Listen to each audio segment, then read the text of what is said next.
berjumpa kembali dalam program Berita Mataram hari ini. Sejumlah berita penting dan menarik lainnya telah kami siapkan untuk Anda dan berikut diantaranya. Calon haji kuota tambahan asal 5 kabupaten kota siap diberangkatkan ke Tanah Suci. Tipu 8 calon pekerja migran, 2 pria di Mataram diringkus polisi. Lahan mengering akibat kemarau, hektaran tanaman padi di Lombok Tengah gagal panen. Bersama saya Rahayu Japar dan inilah Berita Mataram selengkapnya.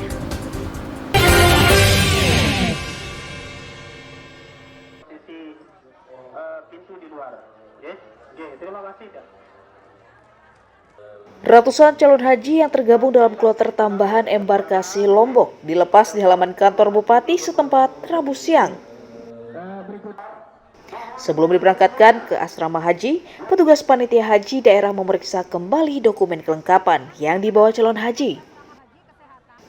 Seorang calon haji diketahui tidak membawa sejumlah dokumen karena buru-buru berangkat ke acara pelepasan haji.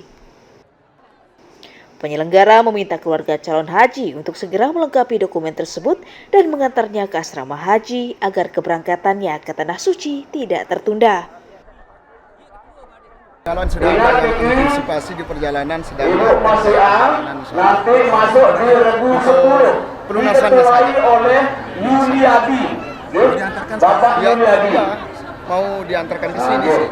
Sebelum berjalan insya Allah sudah nyampe. Kemudian yang terakhir untuk belum sampai berjalan insya Allah nanti di Sugian nanti masuk di Besok akan ada 6 yang akan berangkat. tepat pukul Kemudian kami sampaikan kepada seluruh keluarga, bandara seluruh calon jemaah haji untuk makan siang sudah siapkan di atas bis bersama snack dan seluruh keperluan konsumsi. Perlu jangan khawatir kalau belum lebaran baru ya. Setelah sholat zuhur dan angan. Sebanyak 111 calon haji asal Lombok Tengah akan tergabung dalam kloter campuran 13 yang merupakan kloter terakhir bersama jemaah lainnya asal Kabupaten Lombok Timur, Lombok Utara, Kota Mataram, dan Kabupaten Lombok Barat. Lukmanul Hakim melaporkan dari Kabupaten Lombok Tengah. Tim Kesehatan Panitia Penyelenggara Ibadah Haji Embarkasi Lombok memeriksa barang bawaan para calon haji saat tiba di asrama dan akan memasuki kamar untuk beristirahat. Petugas khususnya memeriksa makanan atau roti basah seperti nasi bungkus, sambal, telur rebus, dan kue basah yang cepat basi. Setiap harinya petugas menyita 2 karung makanan basah yang dibawa calon haji dari rumah. Penyitaan bertujuan mencegah gangguan kesehatan para calon haji karena memakan makanan yang tidak fresh. Itu makanan kemas nasi yang mereka bawa dari kabupaten, dan makan olahan yang mudah basi karena ini akan memicu mereka diare. Jadi saran saya untuk jamaah tidak usah membawa makan dari luar karena makanan di asrama haji sudah banyak sekali dan sudah terjamin kebersihannya. Yang saya takutkan adalah nanti mereka makan itu akan menjadi diare nanti. Jadi ada beberapa kasus di kloter lain, bukan di NTB, itu ada yang diare. Calon haji mengaku sengaja membawa makanan karena khawatir terlambat makan saat tiba di asrama haji. Kenantan di nasi ada ita. Oh, kirain tadi dikasih bawa. Kenapa bawa nasi bukan dikasih makan? Oh, ditaruh sama keluarga. Iya. Berangkat jam berapa tadi dari Selong? Jam 3:30. Oh, setengah 4 pagi. Belum sarapan berarti. Sarapan yang mereka beli Selong dengan jauh. Beli di sana berarti Bu ya? Deh, jauh. Oh, bawa dari rumah. Rumah. Barang yang disita selanjutnya akan diserahkan ke panitia PPIH daerah, sementara barang yang tidak rusak diserahkan ke keluarga atau akan diserahkan saat jemaah pulang berhaji. Emi Kusuma melaporkan dari Kota Mataram.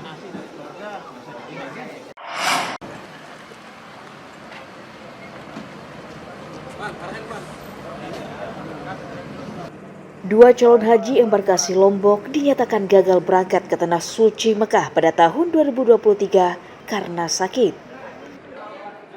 Dua calon haji tersebut bernama Samsudin Abdullah dan Husneh Ratnadi yang mengidap penyakit bawaan serius sehingga harus dirujuk ke rumah sakit setibanya di asrama haji. Rencananya dua calon haji tersebut akan berangkat dengan cara dititip pada kloter berikutnya. Namun karena kondisi kesehatannya tidak memungkinkan, keduanya dinyatakan tidak memenuhi syarat untuk berhaji dan masih dirawat di rumah sakit sampai saat ini. Tim medis menjelaskan, kedua calon haji menderita penyakit serius sehingga keberangkatan mereka harus ditunda dan dijadwalkan tahun depan. Pemeriksaan kesehatan pada pada kloter 1 sampai 12 berjalan lancar. Cuman ada 2 jamaah yang kami tunda sampai tahun depan. Itu jamaah dengan TBC dan jamaah dengan stroke. Dan alhamdulillah sudah diganti semua dengan pemenak, jadi sudah lengkap. Tinggal ada 1 jamaah lagi dari Dompu yang masih kami rawat. Tapi insya Allah dia akan berangkat untuk kloter 13.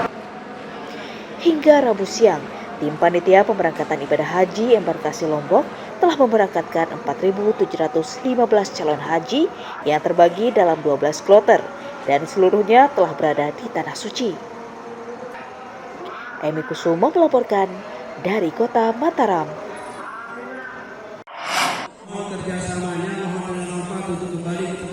Badan Pengelola Keuangan Haji BPKH RI mengelola dana tunai puluhan triliun rupiah untuk pembiayaan ibadah haji Indonesia tahun 2023.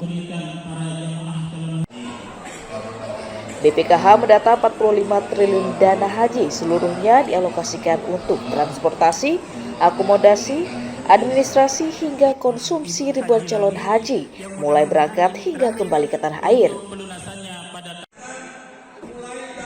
Besaran jumlah dana dipicu karena ada tambahan biaya haji yang dibebankan ke masing-masing jemaah senilai 49,8 juta rupiah per orang pada tahun ini. BPKH juga menjamin dana setoran jemaah aman karena dikelola secara profesional oleh perbankan syariah. Hanya 41 mereka bayar sendiri, sisanya jemaah mereka ini berasal dari BPKH.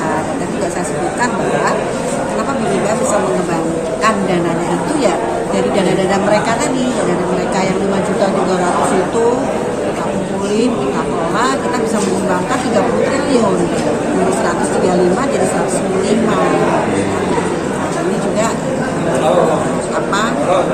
dari masyarakat juga ini proses dari Kemenak juga kalau dijelasin sekarang selama ini. Sementara calon haji asal NTB dibebankan biaya 51 juta rupiah karena adanya biaya tambahan seperti biaya akomodasi dan kesehatan. Dari imigrasi, dari semua stakeholder yang ada punya komitmen bagaimana melayani jamaah haji kita di Nusa Tenggara Barat ini dengan baik, dari tanah air sampai ke tanah suci, dari tanah suci sampai ke tanah air lagi. Dan kami anggap ya dengan kehadiran BPKH ini saya anggap angin segar, angin segar untuk memberikan ya mungkin ada sarana prasarana yang mungkin hari ini tidak bagus. Saya kira kehadiran beliau kami anggap ini adalah rembulan yang datang gitu kira-kira. Di luar anggaran 45 triliun rupiah dana haji untuk tahun 2023, BPKH RI juga masih mengelola dana haji sebesar 168 triliun rupiah sebagai dana simpanan yang akan digunakan pada musim haji berikutnya. Hairul Amri melaporkan dari Kabupaten Lombok Barat.